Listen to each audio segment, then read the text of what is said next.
అనంత spiritual world ఛానల్కి స్వాగతం. అసలు హనుమాన్ చాలీసా ఎలా పుట్టిందో తెలుసుకుందాం. ఓం శ్రీ గణేశాయ నమః, ఓం శ్రీ సరస్వతియే నమః, ఓం శ్రీ గురుభ్యో నమః. ఆంజనేయ స్వామి భక్తులు హనుమాన్ చాలీసాకు సంబంధించిన ఈ వాస్తవ సంఘటన గురించి తప్పకుండా తెలుసుకోవాలి. ఇది 1600వ సంవత్సరం ఏడి సమయంలో అక్బర్ చక్రవర్తి కాలంలో జరిగిన సంఘటన. రామచరిత మానస్ వంటి అపురూపమైన గ్రంథాలను అనువదించిన రామభక్తుడు శ్రీ తులసీదాస్ గురించి తెలియని వారుండరు. ఆయన ఎక్కడికి వెళ్తే అక్కడ ఆయనను చూడడం కోసం జనం పోటెత్తేవారు. ఒకసారి తులసీదాస్ మధురకు వెళుతూ మార్గమధ్యంలో చీకటి పడేసరికి రాత్రి ఆగ్రాలో బస చేశాడు. తులసీదాస్ ఆగ్రాకు వచ్చారని ప్రజలకు తెలిసింది. ఇది విన్న జనం ఆయన దర్శనం కోసం ఎగబడ్డారు. ఆ ప్రాంతాన్ని పరిపాలించే రాజు అక్బర్కు ఈ విషయం తెలిసింది. సహజంగా రాజుకు ఉండే అతిశయంతో పాటు కొంత ఉత్సుకతతో ఇంతమంది చూడాలని ఆతృత పడుతున్న ఆ తులసీదాస్ ఎవరా అని ఆరా తీశాడు. అక్బర్ చక్రవర్తి బీర్బల్ని ఈ తులసీదాస్ ఎవరు అని అడగగా, బీర్బల్ తులసీదాస్ గొప్ప రామభక్తుడు, ఈయన రామచరిత్ మానస్ అనువదించాడు, నేను కూడా ఇప్పుడే ఆయనను చూసి వస్తున్నాను అని చెప్పాడు. అది విన్న అక్బర్కు కూడా తులసీదాసును చూడాలనిపించింది. తాను గొప్ప రాజునన్న అతిశయంతో అక్బర్ తులసీదాసును ఎర్రకోటకు హాజరు కావాలని చక్రవర్తి సందేశాన్ని సైనికులతో పంపించాడు.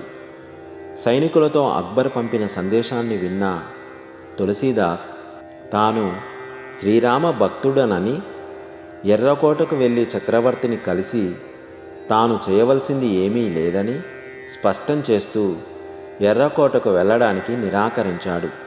చక్రవర్తి అంతటి వాడు ఆహ్వానం పంపితే తులసీదాస్ నిరాకరించడం అక్బర్కు ఆగ్రహం తెప్పించింది. వెంటనే భటులను పంపి తులసీదాసును గొలుసులతో బంధించి ఎర్రకోటకు తీసుకురావాలని ఆదేశించాడు.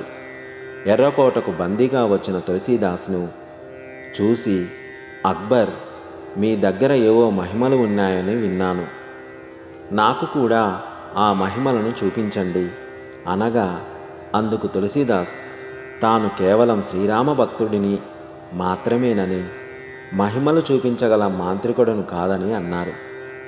తులసీదాస్ మాటలకు ఆగ్రహించిన అక్బర్ అతనిని చెరసాలలో బంధించమని ఆజ్ఞాపించాడు.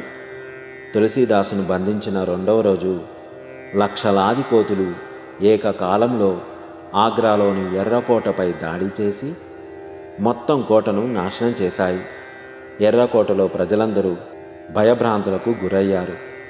ఎర్రకోటపై వానర సైన్యం దాడి చేసిందన్న విషయం తెలుసుకున్న అక్బర్ బీర్బల్ని పిలిచి ఏమి జరుగుతుందోని అడగగా, బీర్బల్, రాజా, మీరు తులసీదాస్ మహిమలు చూడాలనుకున్నారు కదా, అదే జరిగింది అని చెప్పాడు. అక్బర్ వెంటనే తులసీదాస్ని చెరసాల నుంచి బయటకు రప్పించి సంకెళ్ళు విడిపించాడు.